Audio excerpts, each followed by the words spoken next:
अब 24 घंटे भी नहीं बचे हैं पाकिस्तान के अंदर अमेरिका और ईरान की बातचीत को लेकर के, लेकिन ईरान से अभी तक कोई ग्रीन सिग्नल नहीं आया है।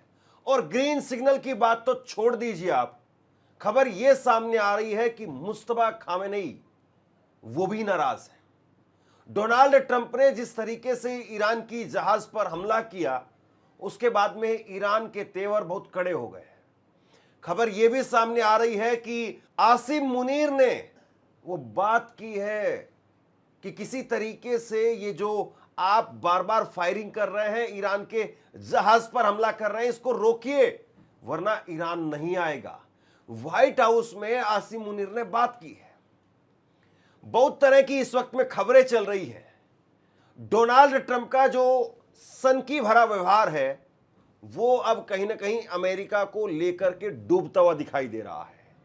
और ईरान अब वो ये कह रहा है कि ये सीरियस नहीं है, अमेरिका सीरियस नहीं है, और ऐसे नॉन सीरियस आदमी के साथ में बात करके हम अपना वजन हल्का नहीं करवाएंगे। ये पहले तय कर ले कि बात करना है या युद्ध करना है। और सबसे बड़ी बात है, मैंने अभी कुछ देर पहले बात की है ईरान में जमीर अब्बास साहब से, और उन्होंने कहा कि अब हमारी जो नजरें हैं, ईरान की जो नजरें हैं, वो अगले 10 दिनों पर है।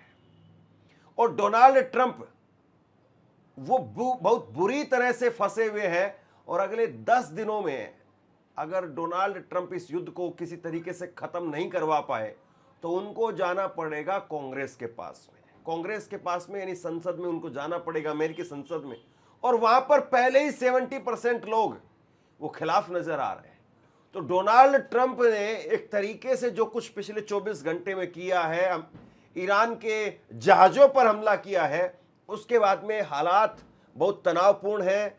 ईरान की जो हुकूमत है वो बहुत नाराज है, और ईरान की हुकूमत ये कह रही कि ऐसे नॉन सीरियस आदमी के साथ में बैठना हम मंजूर नहीं करेंगे, युद्ध करना मंजूर करेंगे। कहां तो एक तरफ बात होनी चाहिए थी कि किस किस मुद्दे पर सहमति बन सकती है, किस मुद्दे पर सहमति नहीं बन सकती है, लेकिन कहां अब बात यह हो रही है कि ईरान जाएगा या नहीं जाएगा। ईरान के अंदर इस वक्त में क्या कुछ चल रहा है, ईरानी हुकूमत क्या फैसला ले सकती है, अगर लास्ट मोमेंट पर किसी तरीके से सहमति बनती है, ईरान जाता भी है, तो फिर उसमें क्या कुछ बातचीत रहेगी, क्या कुछ शर्तें रहेंगी। इन सारी चीज़ों को लेकर के मैंने जमीर अब्बास साहब से विस्तार से बात की है, और वो एक बहुत बड़ी बात कह रहे हैं। सऊदी अरब ने चाइना से बात की है, यूएई और सऊदी अरब की बनती नहीं है, और कुल मिलाकर के अब बात जो है वो केवल अमेरिका और ईरान के बीच की नहीं है, अब बात बहुत बड़ी हो गई है।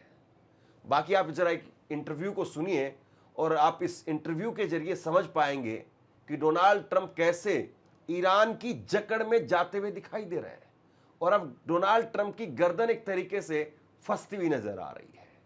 इस इंटरव्यू को आप देखिए, उससे पहले मेरी आपसे गुजारिश है, अगर अभी तक आपने वीडियो को लाइक नहीं किया है तो वीडियो को लाइक कर दीजिए और चैनल को सब्सक्राइब जरूर कीजिए। जमीर अब्बास साहब, मैं आपसे समझना चाहता हूं इस वक्त में ईरान में बातचीत को लेकर के क्या स्थिति है, क्योंकि ऑफिशियली अभी तक कोई कंफर्मेशन नहीं आई है। क्या ईरान पाकिस्तान जाएगा? हाँ, देखिए ऑफिशियल कोई कंफर्मेशन नहीं आई है, ये बिल्कुल आपका सही विश्लेषण है।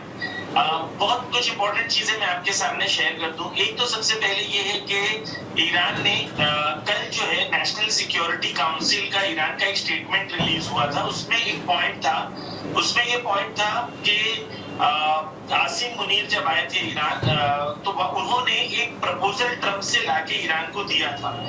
ईरान ने कहा था उसके जवाब देंगे, और आज सुबह कहा कि हमने उसका जवाब दे दिया है। उसमें बहुत सारी बातें इररिलेवेंट थी, और वही मैक्सिमलिस्ट पोजीशन थी कि हमें सब चीज चाहिए, और उसका हमने जवाब दे दिया है।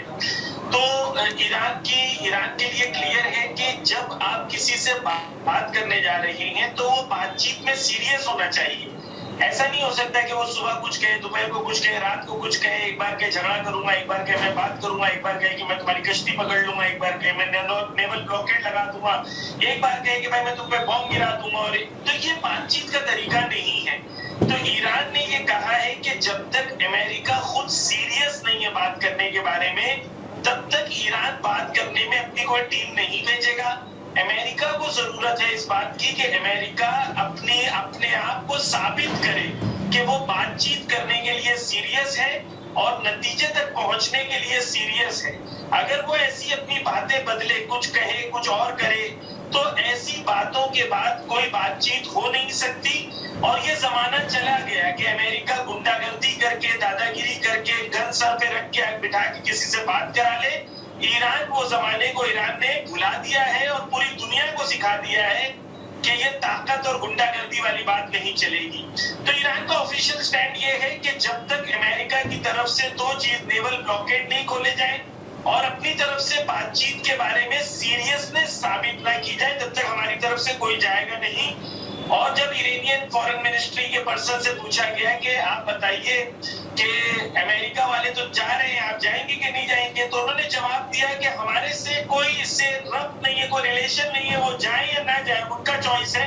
हम जाएंगे या नहीं जाएंगे वो उस बात पे निर्भर करता है कि वो अपने आप को साबित करें कि वो सीरियस है और वो इस जंग के अंदर और इस बातचीत में, इस सीजफायर में सीरियस है। एक लास्ट पॉइंट मैं कहूंगा, शायद आपकी और हमारी हिस्ट्री में हमने जब से होश संभाला है, पहली बार ऐसा हो रहा है कि अमेरिका पहले कह रहा है मैं बात करने आना चाहता हूं और सामने वाली पार्टी कह रही है कि हम बताएंगे बात करने, हम आएंगे कि नहीं आएंगे। ये पावर की पोजीशन ईरान के पास है और ईरान को क्लियरली पता है कि ईरान जब जाएगा भी तो पावर की पोजीशन पे बात करेगा, इक्वालिटी और जस्टिस की बुनियाद पे बात करेगा। दादागिरी और गुंडागर्दी से अमेरिका की बात चलने वाली नहीं। देखिए, आप जो बात कह रहे हैं काफी हद तक वो सही है, लेकिन पाकिस्तान में इस वक्त में तैयारियां चल रही हैं। डोनाल्ड ट्रंप कह चुके हैं कि अमेरिका का डेलीगेशन जा रहा है और डेलीगेशन में नाम भी सामने आ गए। उसमें पहले जेडी वेंस का नाम नहीं था, फिर बाद में कहा गया कि वो भी आ रहे हैं। बहुत तरह की बातें हैं, लेकिन आप ये कह रहे हैं कि नेवल ब्लॉकेड जो है वो पहले खोला जाए। चलिए मान लेते हैं कि लास्ट मोमेंट तक चीज़ें थोड़ा सा और ठीक हो जाती हैं, क्या पता आज की रात है, कुछ न कुछ इसमें और बेहतर होने की उम्मीद हो जाए। तो आपको क्या लग रहा है, ईरान की अब दूसरे दौर के बातचीत के लिए, मान लेते हैं कि ईरान अगर तैयार हो जाता है कि जा करके वहाँ पर बात करते हैं, तो क्या कुछ जो है वो दूसरे दौर की बातचीत के लिए आपको लगता है कि शर्तें रहेंगी? देखिए, ईरान ने अपनी तरफ से क्लियर कर दिया है कि ईरान हमेशा से बातचीत के लिए, सुलह के लिए, पीस के लिए इंटरेस्टेड है।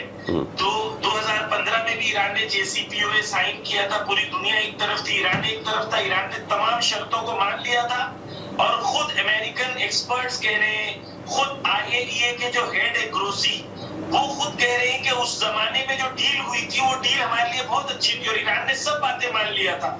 लेकिन उसके बाद ट्रंप ने आके उसको फाड़ के फेंक दिया। फिर दो बार ईरान ने बातचीत की, बातचीत के टेबल पे दोनों बार ईरान पर हमला हुआ बातचीत के दौरान। तो लेकिन फिर भी ईरान तमाम चीजों के बावजूद, ये जानते हुए कि अमेरिका भरोसे वाला नहीं है, अमेरिका पे भरोसा नहीं किया जा सकता, फिर भी दुनिया के लिए ये साबित करने के लिए कि ईरान शांति में बिलीव करता है, फिर भी ऐसे एक एडवर्सरी के साथ भी ईरान बातचीत करने में इंटरेस्टेड है। लेकिन सामने वाले के लिए भी क्लियर होना चाहिए कि वो सिग्नल्स आने चाहिए कि सिर्फ बातचीत नहीं होगी, कोई फैसला लेने में भी उन लोग इंटरेस्टेड है। देखिए धर्मेंद्र जी, बहुत सारे लोगों को ईरान को ऐसे बताते हैं कि ईरान में एक मुल्ला रजीम है और वो ईरान में एक आदमी फैसला करता है और ये ईरान के सिलसिले में। लेकिन आप देखिए, वहां पर जब तेहरान गए थे तो एक भी फोन इस्लामाबाद से तेहरान नहीं आया, यानी आयतुल्लाह मुश्तबा खामेनेई की तरफ पास एक भी फोन नहीं आया। और क्योंकि उनके पास एक स्ट्रेटेजिक डिसीजन था, कहां तक यस बोलना है, कहां तक नो बोलना है। जबकि 12 से 20 बार जेडी वेंस ने ट्रंप से बात की और नेतन्याहू से बात की। तो ये पता चलता है कि वहां पर कोई क्लैरिटी नहीं है, कोई डिसीजन मेकिंग के अंदर स्ट्रेटेजिक प्लानिंग नहीं है। एब्रप्ट है कि फोन करो, ऐसा बोल रहे क्या करना है, वैसा बोल रहे क्या करना है। कोई नई बात थोड़ी ना बोलेंगे, 3 ऑप्शंस होते हैं नॉर्मली, अगर ऐसा हुआ तो क्या करना है। पहले से प्लानिंग होती है कि भाई ये बात होगी तो हमारा ये जवाब होगा। लेकिन आप 12 बार कॉल कर रहे हैं, इसका मतलब ये है कि अमेरिका तैयार नहीं है। अमेरिका को देखिए, अमेरिका की कभी टक्कर ऐसे नहीं हुई है जो ताकतवर हो। हमेशा से अमेरिका की टक्कर ऐसे से हुई है जिसमें उसने आराम से उसको हरा दिया हो। अब इस नई स्थिति में जो अमेरिका आ गया है कि दुश्मन ताकतवर उसके मुकाबले में बैठा है, अमेरिका को नहीं आता कि ऐसे ताकतवर दुश्मन से कैसे बात की जाए। ईरान के लिए क्लियर है कि अगर रीजनेबल उनका स्टांस हो, नेचुरल सी बात है, तमाम ईरान की बात तो नहीं मानेंगे, क्योंकि नेगोशिएशन का ही मतलब ये होता है कि कुछ बातें आप माने, कुछ बातें वो मानेंगे। ईरान उसके लिए रेडी है, लेकिन वो बातें जो वो कर रहे हैं वो रीजनेबल बातें होनी चाहिए, जबरदस्ती की बात नहीं होनी चाहिए, ऐसी बात जिसका कोई सर पैर ना हो। जब इंसान ऐसी बातें करना शुरू कर देता है, इसका मतलब ये है कि वो बातचीत में इंटरेस्टेड नहीं है, वो ऐसी बात करके उठ चाहिए। लेकिन ये आखिरकार फिर इसका निचोड़ क्या है? डोनाल्ड ट्रंप ठीक बात है, सीरियस नहीं है, हम भी देख रहे हैं, दुनिया भी देख रही है, और मुझे लगता है कि आपकी और हमारी कोई सर्टिफिकेट की जरूरत नहीं, पूरी दुनिया ने ही सर्टिफिकेट दे दिया है कि किस तरह के वो सीरियस आदमी है, नॉन सीरियस आदमी है। लेकिन आखिरकार ये कहाँ पर जाकर के चीज़ें आपको अटकती हुई या सुलझती हुई नजर आ रही है? अगर वहां से डेलीगेशन आ रहा है, ये बात आप सही कह रहे हैं कि जेडी वेंस ने खुद पिछली बार जो 4 मिनट की प्रेस कॉन्फ्रेंस की थी उसमें कहा था कि हमने दर्जन भर बार जो है डोनाल्ड ट्रंप से बात की है। तो ये कहीं तो जाकर के चीज़ें खुलेंगी, कहीं तो जाकर के चीज़ें या तो फिर अटकेंगी। अब ये जंग जो है वो हो भी नहीं रही है, 15 दिनों का समय जो है 22 तारीख को कल खत्म हो जाएगा, परसों। तो ये अभी जंग की जो सिचुएशन है उसमें एक चीज क्लियर है कि उन लोगों ने शुरू किया था रेजिम चेंज से, आ गए होर्मुज खुलवाने तक। यानी अब उनकी पूरी जंग का नैरेटिव ये है कि हम होर्मुज खुलवा देंगे, जो पहले से खुला हुआ था। यानी ये अमेरिका कितना कमजोर हो गया है कि होर्मुज नहीं खुलवा पा रहा है, और इनके पास अब्राहम लिंकन होने के बाद 50 दिन में ईरान के वाटरवे के नजदीक नहीं आ पा रही है। ये इनकी सिचुएशन है। दूसरी चीज क्या होगा, बहुत क्लियर है कि ईरान के लिए कुछ चीजें हैं जो नेगोशिएशंस के बाद ही फाइनल होगी, लेकिन ये कि होर्मुज का कंट्रोल ईरान का रहेगा। अच्छा, इसके लिए बहुत सिग्नल्स भी आए हैं। एक सिग्नल सबसे पहले आया चाइना का, कि चाइना का जो ऑफिशियल स्टेटमेंट आया अमेरिकन ब्लॉकेड के बाद, उसमें चाइना के डिफेंस मिनिस्टर ने कहा the control of Hormuz is with Iran. यानी चाइना एक सुपर पावर होने के बावजूद क्लियर कर रहा है कि भाई हमारे हिसाब से होर्मुज का कंट्रोल ईरान के पास होना चाहिए। दूसरी तरफ से जो चीजें हुई है धर्मेंद्र जी, आपके व्यूअर्स के लिए मैं ऐड करना चाहता हूं कि बहुत सारी अमेरिकन और यूरोपियन कंपनीज हैं जिन लोगों ने ये कहा कि भाई हम टोल देने तैयार हैं, होर्मुज खुलवा दो। क्यों? क्योंकि वो कंपनीज और वो यूरोपियन गवर्नमेंट्स की तरफ से ये इस वक्त इशारा है कि भाई होर्मुज ईरान को दे दिया जाए, और क्योंकि अब हमारे पास चॉइस नहीं है, तो अब एक नई दुनिया है, नया वर्ल्ड ऑर्डर है जिसके अंदर ईरान के पास होर्मुज है, और ये ईरान की ताकत और कुव्वत और कुदरत बन जाएगी। इसको ईरान छोड़ेगा नहीं, और यूरोपियन कंट्रीज इशारा दे रहे हैं कि वो इसे एक्सेप्ट करने को तैयार हैं। अमेरिका को इसको एक्सेप्ट करना पड़ेगा। ये एक मेजर पॉइंट होगा इस पूरे कॉन्वर्सेशन का। सेकेंड पॉइंट ये है कि जब ये जंग के सिलसिले में कि जो अमेरिका का डोनाल्ड ट्रंप का 60 दिन जब खत्म हो जाता है, तो एक प्रेसिडेंट ने जो जंग शुरू की है उसको रोकना पड़ता है जब तक वो कांग्रेस उसको अप्रूव ना कर दे। तो डोनाल्ड ट्रंप के पास सिर्फ 10 दिन बचे हुए इस वॉर को रोकने के। अगर ये 10 दिन में वॉर नहीं रुका तो डोनाल्ड ट्रंप को कांग्रेस जाना पड़ेगा, और कांग्रेस में अमेरिका में 77% पब्लिक इस वक्त वॉर के खिलाफ है। तो इसका क्या मतलब है कि भाई डोनाल्ड ट्रंप जो चाहे करे, वो 10 दिन में चाहेगा कि वॉर निपट जाए, क्योंकि अगर कांग्रेस ने उसका वॉर नहीं बढ़ाया तो उसकी एक और बेइज्जती वहां पर भी हो जाएगी। तो वॉर कहां पर आके एंड होगा? या तो अमेरिका अपनी वो जो ताकत और गुंडागर्दी उससे नीचे आए और एक नॉर्मल तरीके से बात हो, और ईरान कुछ चीजों को माने, अमेरिका कुछ चीज को माने, और बात वहां पर खत्म हो जाए। ये एक तरीका है। दूसरा तरीका है कि अमेरिका सोचे नहीं मैं गुंडागर्दी और दादागिरी करके ईरान को डरा दूंगा। ईरान के लिए ये वॉर को लंबा खींचना ईरान के फायदे में, ईरान के नुकसान में नहीं, क्योंकि जितना वॉर लंबा खींचेगा उतना ईरान के लिए, पहले ईरान जो ऑयल बेचता था धर्मेंद्र जी, वो $60 मार्केट रेट होता था। ईरान को कोई $45 देता था, कोई $40 देता था, कोई $50 देता था, और ईरान बेच नहीं पाता था। आज ईरान वही ऑयल को $150 पे बेच रहा है मार्केट में, और फुल सप्लाई, फुल अपनी कैपेसिटी पे बेच रहा है। तो ईरान का 6 से 8 बिलियन डॉलर खाली इनकम हुई है ऑयल बेचने से, वॉर शुरू होने से अब तक। तो ईरान के लिए वॉर को लंबा खींचना ईरान के लिए फायदे में, अमेरिका के लिए नुकसानदेह। अच्छा, इसके अंदर एक और एंगल है धर्मेंद्र जी। एक तो अमेरिकन गवर्नमेंट है और दूसरा डोनाल्ड ट्रंप और उसके खास एक ग्रुप है जिसको हम एप्स्टीन गैंग बोलते हैं।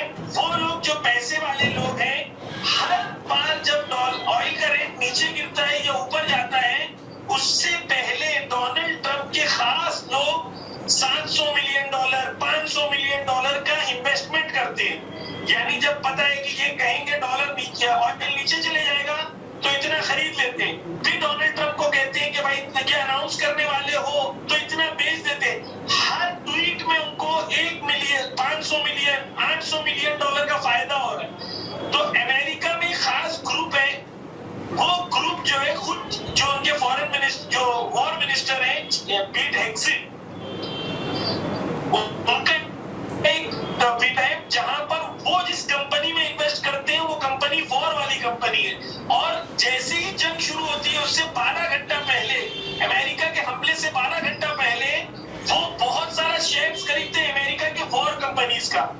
तो इसके पीछे कुछ लोग हैं जिनका पर्सनल फायदा भी छुपा हुआ है और वो अपने पर्सनल फायदे के लिए दुनिया में लोग मरे, दुनिया में ऑयल खत्म हो जाए, दुनिया में गैस ना मिले, दुनिया में जो भी हो, उनको उससे कोई लेना देना नहीं है। उनको ये है कि वॉर चलता रहे, हमारा पर्सनल फायदा होता है बिलियंस ऑफ डॉलर का। ये वॉर के अंदर फायदा हुआ है इन खास लोगों का। तो ये लोग भी है पीछे। तो अमेरिका में एक दूसरा इजराइल भी है जो चाहता है जंग खत्म नहीं हो, क्योंकि जंग खत्म होगी, सीज फायर होगा, तो अब वो अपनी सरहदों को बढ़ा नहीं सकते, वो ग्रेटर इजराइल बढ़ा नहीं सकता। तो इस वॉर के अंदर एक तरफ ईरान है, दूसरी तरफ कई पार्टीज हैं जो अपना अपना फायदा देख रही है। ईरान कह रहा है कि जब सीरियसली आप बात करना चाहते हो और आपकी बात सीरियस है, आप वॉर खत्म करना चाहते हो, अपना ब्लॉकेड हटा दो और ब्लॉकेड हटा के नॉर्मल तरीके से आके बात करो, ईरान इंटरेस्टेड है बात करने के लिए, तो चांसेस है कि इंडियन ऑफिशियल्स जाएं, इसमें कोई दो राय नहीं है, लेकिन अपनी शर्तों पे जाएंगे। मैं एक चीज़ आपसे समझना चाहता हूँ, आप जरा बताइए मुझे, जो पिछली बार जब बैठक हुई थी, पिछली बार जो पहले दौर की बातचीत हुई थी, तब कम से कम ये लग रहा था कि युद्ध रुक गया है और अब पाकिस्तान में बात भी हो रही है और कहीं ना कहीं बात जाकर के ठहरेगी और पहुंचेगी भी। लेकिन उल्टा हो गया है अब कुल मिलाकर के। हम ये देख रहे हैं, पूरी दुनिया देख रही है कि आसिम मुनीर वो अलग से घूम रहे हैं, शहबाज शरीफ वो अलग से घूम रहे हैं, और इस दौरान जो पहली कोई बातचीत हुई होगी और उसमें कुछ जो चीज़ें तय की गई होंगी, उसके आगे बात बढ़नी चाहिए थी। यहाँ पर बात उल्टा घूमती हुई दिखाई दे रही है, उल्टा पड़ती हुई दिखाई दे रही है।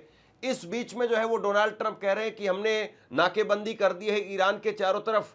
आप कह रहे हैं कि हम तेल से पैसा कमा रहे हैं। डोनाल्ड ट्रंप कह रहे हैं कि ईरान का हम रोजाना का 500 बिलियन का नुकसान उनका हो रहा है उल्टा। फिर उसके बाद में चाइना से आने वाले जहाज, ईरानी जहाज, उसके ऊपर कब्जा कर लिया गया। तो यानी कहीं पर चीजें सुलझती हुई तो दिखाई नहीं दे रही है, और उल्टा पाकिस्तान की भागदौड़ और ये सारी चीजें, ये तो ऐसा लग रहा है कि हम पीछे जा रहे हैं। धर्मेंद्र जी, ये जो है तूफान के आने से पहले की शांति है। ये आप समझ लें कि पूरा नया वेस्ट एशिया बन रहा है। आज सऊदी के क्राउन प्रिंस ने चाइना के प्रेसिडेंट से बात की है और ये इम्पोर्टेंट है। तो यूएई ने एक अभी स्टेटमेंट, यूएई के इकोनॉमिस्ट हैं, उन्होंने एक स्टेटमेंट दिया है कि हमने अमेरिका से रिक्वेस्ट की है कि जो हमारा पैसा अमेरिका में पड़ा हुआ है रिजर्व्स में, वो हमें रिटर्न करें। हत्ता यूएई अब कह रहा है कि वॉर का खर्चा जो है वो अमेरिका को देना चाहिए और हमारा नुकसान अमेरिका को भरना चाहिए। यानी ये टोन में अमेरिका से बात करना, ये खुद एक माना रखता है। तो पूरा वेस्ट एशिया जो है वो एक नई जहद और एक नई सिचुएशन में तब्दील हो रहा है। तो सऊदी की आप देखेंगे, सऊदी की सऊदी चाइना से बात कर रहा है। फिर यूएई की तरफ हम लोग आते हैं तो यूएई और सऊदी में लड़ाई है आपस में, और दोनों की सुदान में भी लड़ाई चल रही थी। अलग अलग जगह सऊदी और यूएई की जमती नहीं। तो यूएई के जो अबू धाबी के क्राउन प्रिंस हैं वो भी 4 दिन पहले चाइना गए थे। तो एक नई सिचुएशन बन रही है जहां पर एक नए वर्ल्ड ऑर्डर के अंदर अमेरिका के बगैर अपनी खुद की स्थिति को संभालने की जरूरत है, इस पे बातचीत जीसीसी कंट्रीज के अंदर ये बातचीत जो है वो शुरू हो गई है। तो यहाँ पर हमें ये समझना होगा कि जो पूरी सिचुएशन इस वक्त है वेस्ट एशिया में, वो सिर्फ ईरान की बात नहीं है। और ये ईरान की जो उन्होंने ईरान की जो शिप पकड़ी है, ये शिप ईरान को मैसेज नहीं दे रहा है अमेरिका से, ये अमेरिका यूएई और कतर को भी मैसेज दे रहा है, क्योंकि कतर की तरफ से भी मैसेज आया है अमेरिका को। तो आप पूरा ये सिचुएशन आप समझेंगे कि पूरे वेस्ट एशिया में चीजें चेंज हो रही है। तो ईरान की जब सीज फायर होगी अमेरिका के साथ, तो पूरी एक वेस्ट एशिया में एक नया सिचुएशन क्रिएट होगा और तमाम पार्टीज उस नई सिचुएशन में अपनी पोजीशन को स्ट्रेंथन करना चाह रही है। ईरान के लिए क्लियर है कि अमेरिका अब वो पावर नहीं रहा। 27 फरवरी वाला अमेरिका अलग था, अभी अमेरिका अलग है। ये जंग शुरू होने के बाद एक नया अमेरिका है जिसको हमने शिकस्त दी है। अब ये अमेरिका के साथ हम लोग इक्वल फुटिंग पे बात करेंगे और पूरे वेस्ट एशिया में सबके लिए क्लियर हो जाना चाहिए कि अगर ये जंग होती है, अगर फिर से जंग शुरू होती है, तो सिर्फ ईरान नुकसान नहीं उठाएगा बल्कि पूरा अरब खाड़ी नुकसान उठाएगा, वो खास तौर पे जो अमेरिका की गोद में बैठा हुआ था। तो क्या सिचुएशन खराब हो सकती है? हाँ हो सकती है। क्या जंग फिर से शुरू हो सकती है? हाँ हो सकती है। कब? जब अमेरिका मिसकैलकुलेट करे और अमेरिका को लगे कि भाई हम ये कर देंगे तो ये हो जाएगा। जब अमेरिका मिसकैलकुलेट करेगा तो जंग फिर से हो सकती है। लेकिन अमेरिका रियलिटी को एक्सेप्ट करके ईरान के साथ एक रीजनेबल बात करके जंग को खत्म करना चाहता है, तो जंग खत्म भी हो सकती है। दोनों पोजीशन ओपन है, ईरान दोनों पोजीशन के लिए रेडी है। बल्कि ईरान की जनता ज्यादा चाहती है कि जंग जारी रहे, अमेरिका घुटने पर आ जाए, फिर ईरान जो है नेगोशिएशन करे। ये ईरान की जनता का इस वक्त मूड है। ठीक है, आप ये कह रहे हैं कि पूरी तरह से जज्बात वो ईरान के अंदर, ईरान के आवाम में वो दिखाई दे रहे हैं, लेकिन जज्बात से ज़्यादा ये भी है कि अगर शांति हो जाए तो उससे अच्छी बात क्या है। लेकिन ये डिपेंड अमेरिका पर करता है कि अमेरिका अब किस तरीके से अपना स्टैंड यहाँ पर लेता है या स्टैंड बदलता है। और क्या यूरेनियम को लेकर के या फिर हॉर्मुज़ को लेकर के डोनाल्ड ट्रंप के मूड में कोई तब्दीली आएगी? क्या कुछ मैसेज दिया गया है जब वो अमेरिका से भेज रहे हैं अपने दामाद को और उसके साथ में स्टीव विटकॉफ को? बाकी डेलीगेशन में जो भी आता है वो देखने पर ही पता चलेगा। तो क्या कुछ हो पाएगा, ये बड़ा सवाल है। क्या पाकिस्तान में कुछ बात बनेगी या बिगड़ी हुई है बात और ज़्यादा बिगड़ जाएगी? जी कुछ कह रहे हैं आप? मैं ये कह रहा था कि होर्मुज ईरान के लिए नॉन नेगोशिएबल पॉइंट होगा अगर वो खुद फाइनली यूरेनियम डेलीगेशन जो भी डिसीजन ले, जो हमें समझ में आ रहा है। दूसरी चीज, यूरेनियम एनरिचमेंट को लेके ईरान के लिए ये इतना बड़ा इश्यू है नहीं जितना बड़ा अमेरिका इसको बना रहा है। देखिए, अमेरिका को इस जंग से निकलने के लिए कोई एक ऐसा प्राइज चाहिए, कोई ऐसा कप चाहिए कि मैं जीत गया, मुझे मैन ऑफ द मैच मिला है। ठीक है, अगर ईरान की सब शर्तें अमेरिका मान लेता है और कहता है यूरेनियम एनरिचमेंट दे दो, लेकिन ईरान की सब शर्तें मान लेता है, तो शायद कोई थर्ड कंट्री के में यूरेनियम भेजने के लिए भी ईरान राजी हो सकता है। लेकिन ये तब होगा जब बाकी शर्तें ईरान की जो है वो मान ली जाए, बिकॉज ईरान के लिए यूरेनियम जो है, यूरेनियम एनरिचमेंट को लेके हो सकता है ईरान वहां पर फ्लेक्सिबिलिटी दिखाए और वो एक चीज रहेगी जो ट्रंप लेके वापस जाएगा और कहेगा कि हम जीत गए। तो ट्रंप को वो मिल जाएगा जो वो अपनी पब्लिक को कहना चाहता है, और ईरान को वो मिल जाएगा जो ईरान चाहता है। होर्मुज ईरान के कंट्रोल में रहेगा और ईरान के पैसे वापस दे दिए जाए और ईरान के सैंक्शंस खत्म कर दिए जाए। ये ईरान को मिल जाएगा, ट्रंप को यूरेनियम एनरिचमेंट मिल जाएगा।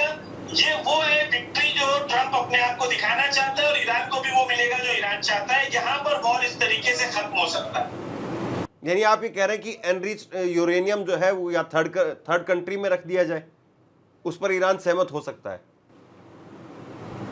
वो एक पॉसिबिलिटी है ईरान के लिए, लेकिन ईरान उसकी निगरानी खुद भी करेगा और दूसरी कंट्री भी करेगी। ये पॉसिबिलिटी की तरफ बात बढ़ सकती है, ईरान रेडी हो सकता है, लेकिन तब जब ईरान की बची हुई बातें अमेरिका मान ले और अमेरिका सैंक्शंस को खत्म कर दे और होर्मुज का कंट्रोल ईरान के पास दे दे और ईरान ये रेडी हो जाए। जब ये बात होगी तो ईरान शायद यूरेनियम एनरिचमेंट के लिए रेडी हो जाएगा कि यूरेनियम एनरिचमेंट ले जा सकते हैं। ये मेरी एनालिसिस है, ऑफिशियल ईरान का स्टैंड नहीं। चलिए, तो उम्मीद करते हैं कि कुछ बेहतर हो, दुनिया में शांति बहाली हो और जिस तरीके से हर तरफ जो है वो इस वक्त में क्राइसिस दिखाई दे रहा है, दोबारा जंग जैसे हालात ना हो। लेकिन अगर ऐसा हुआ तो फिर क्या होगा, बहुत बड़ा सवाल है।